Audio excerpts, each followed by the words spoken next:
Hi everyone, my name is Christy and I will be reviewing this zine right here. It's called the MiniSkirt. I purchased it for exactly $3 on the Sweet Candy distro. I actually purchased a few zines and I chose to review this one primarily because of the writing. I think it's written in a very poetic way, specifically the second story, which I will get to soon. But if you're someone who enjoys writing that inspires change, I definitely think that you would enjoy this as well. Because it's a compilation of 3 stories from 3 different women, I think it's also very helpful when wanting to make connections among different experiences and perspectives. The zine, by being a compilation, kind of functions to create a community between these 3 women who may or may not have met each other in real life. So the miniskirt pertains to surviving rape. I will mention that it is a very sensitive topic, so it could be triggering to some. But the zine does take the form of a magazine, as you can see, which I think is very unique. All the other zines I purchased were not like this. They were much smaller, and they were on print paper, the one that you use to, like, you know, print your like essays for school. This one kind of has like a more, like, I would say, like fancy material. At least the cover, like the inside is just regular print paper. But yeah, as you can see, it's a very colorful cover, which was immediately eye-catching to me. The woman, as you can see, is portrayed in color, while the hands that are touching her are portrayed in black and white. And I do think that the fact that these hands are in black and white signify something bigger. And you know the saying, life is not always in black and white. There's a lot of ways to interpret this saying, and I would answer that these hands, by being in black and white, kind of signify this woman's past, specifically a colorless past that you don't really want to return to. So yeah, life is not always in black and white, and there will be moments when everything is colorful and happy, and then there will be moments where you feel blank and colorless. And I think these hands signify those darker moments in her past.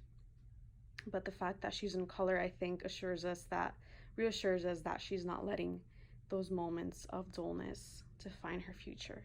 And that's how I interpreted the cover. First, I did expect the inside to be just as colorful as the outside cover, but actually all the pages are in black and white, which I think fits the zine well, since it's not about a happy or a bright time in someone's life. So here's the table of content. These are the 3 women who compiled the zine, and then here is the introduction. And the introduction handwritten, which I think adds a very nice personal touch.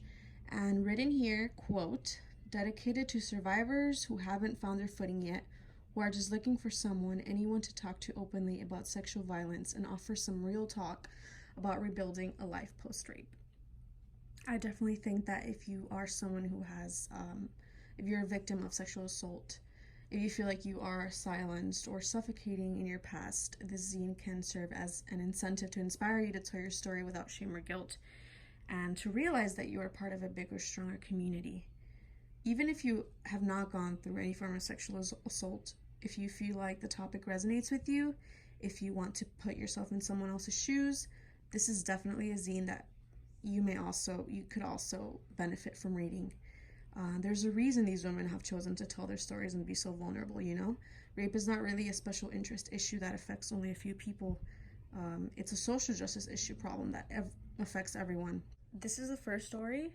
It's right after the introduction. It's called No Shit. It's written by Sulki Kim. She tells us about the 2 instances where she got raped. The first time being when she was only 6, and then again as an adult. And she also states that it must have been her superpower that made her a target. She refers to her superpower as her taking no shit personality. The thing that she believed would protect her throughout her life is what caused men to pick her, or so she believes. But Sulki accepts what has happened to her, and she gains a new name, a survivor. After the first story, we are then presented with a poem by Maya Angelou. I Know Why the Caged Bird Sings. This is a very well-known poem. I'm sure you guys have already heard of it. The caged bird in Maya Angelou's poem represents freedom, or a desire to be free, and the cage represents confinement or oppression. I do feel like they chose to present us with this poem because Imposing unwanted sexual contact or rape is itself a physical expression of oppression. And Angela was actually raped when she was only 8, causing her to be mute for 5 years. And when she got into poetry, then she finally started to regain her voice. And this was one of the poems that she used to voice her story poetically. So you turn the page and then you're presented with story number 2, How to Fight Like a Girl by Courtney Campbell. This was my personal favorite story only because I loved the way that she wrote this story. It was very creative, and I think that she wasn't afraid to write about her story in a creative way, you know, and I kind of got like a sense of triumph along with her at the end. But yeah, this story is a 12-step story on how to fight like a girl. And throughout each step, she shares the 2 times that she was sexually assaulted. She shares her journey through law school and her journey studying abroad in Mexico. And step 12 ends with, I will turn to step 12. Step 12 ends with, this is fighting like a girl. And I love this. So basically, she's able to fight for her case and give her rapist 10 years in jail with no possibility of parole. We flip the page and we have our last story. It's called Let's Talk About It by Amelia Hamish. And Amelia wrote this story pertaining to speaking up about your story.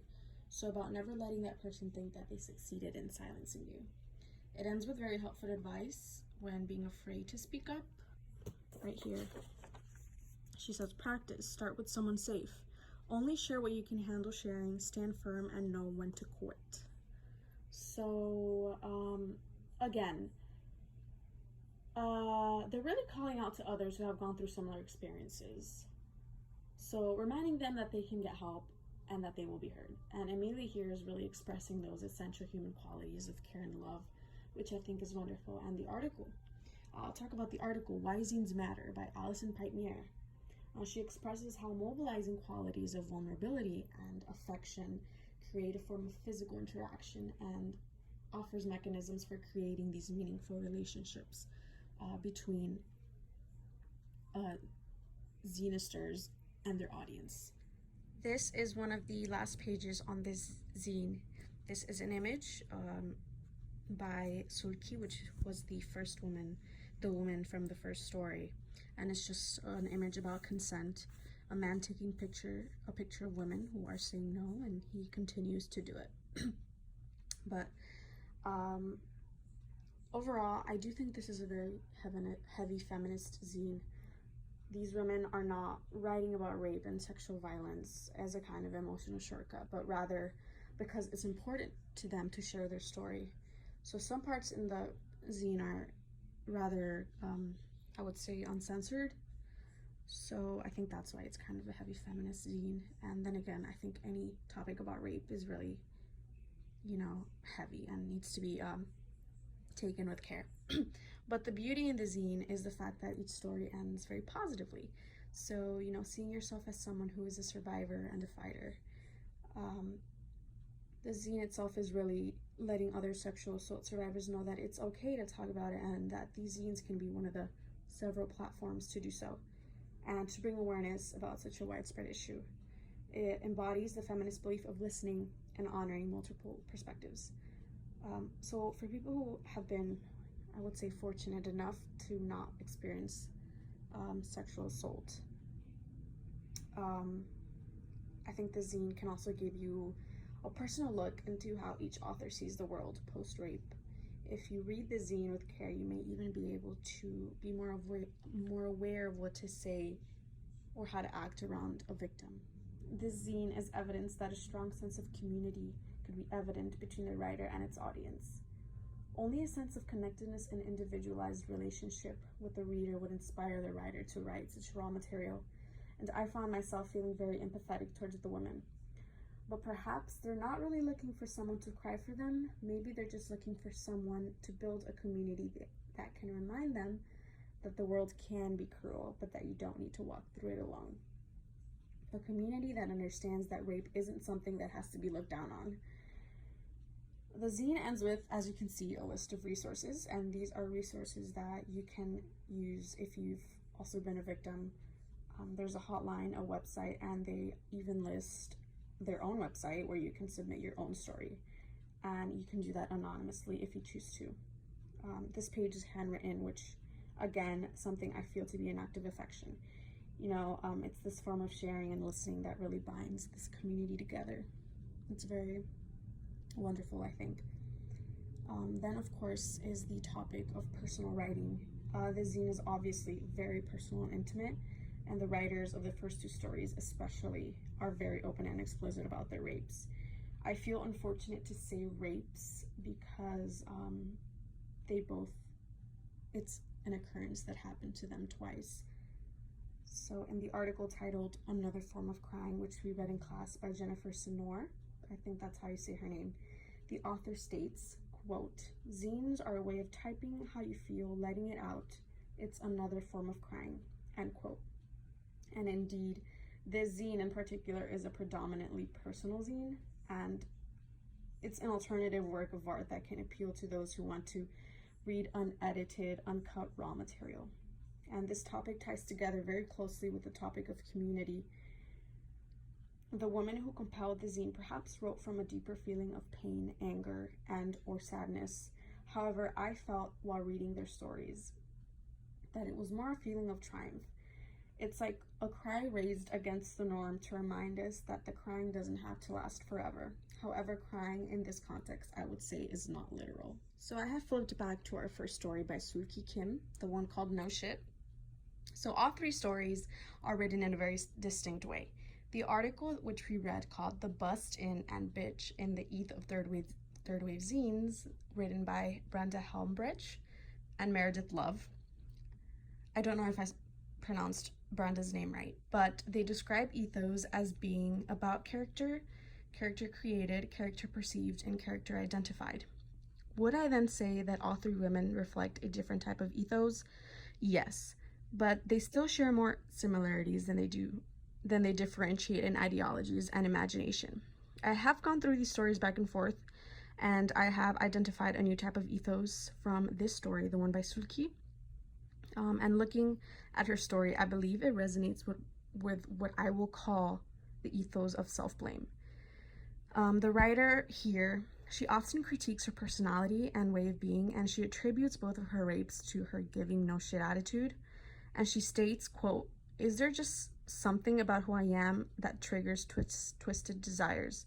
Don't get me wrong, I know very well that he is the bad guy, and that he is the one and the only one who should be held responsible for his horrific actions. Yet it really felt like it was my fearlessness that served as his trigger," end quote. She then goes on to say in the last paragraph, "I know there's a possibility that rape will come again for me someday, as much as it sickens me to think about it." So although Sulki does title herself as a survivor, it appears that in this case, she kind of uses that word to indicate that she survived an event that happened to her due to her own fault. And I personally believe that among all three women, she might be the one suffering the most, or at least that's what her writing is telling me, but I'm absolutely no doctor or in any position to judge. But I think perhaps she's using the ethos of self-blame. Pedagogies of process. We read about this in the article Doing Third Wave Feminism by Alison Pintmere. And Alison kind of describes these pedagogies of process as a form of healing. So process in this sense is referring to publicly processing the horrible events that were done to them and making their healing a public act, which is what the zine is doing. These brave women, are putting their emotional process in the public sphere to strangers in order to construct an embodied community for personal and social transformation. I would recommend anyone who is a feminist activist or anyone who wants to be more informed about sexual assault and harassment, and of course, sexual assault survivors themselves especially, to pick the zine up. There's so many women that don't report sexual assault out of fear and or guilt, and I think the zine can serve as an inspiration to others and prompt for them to equally speak up for their stories.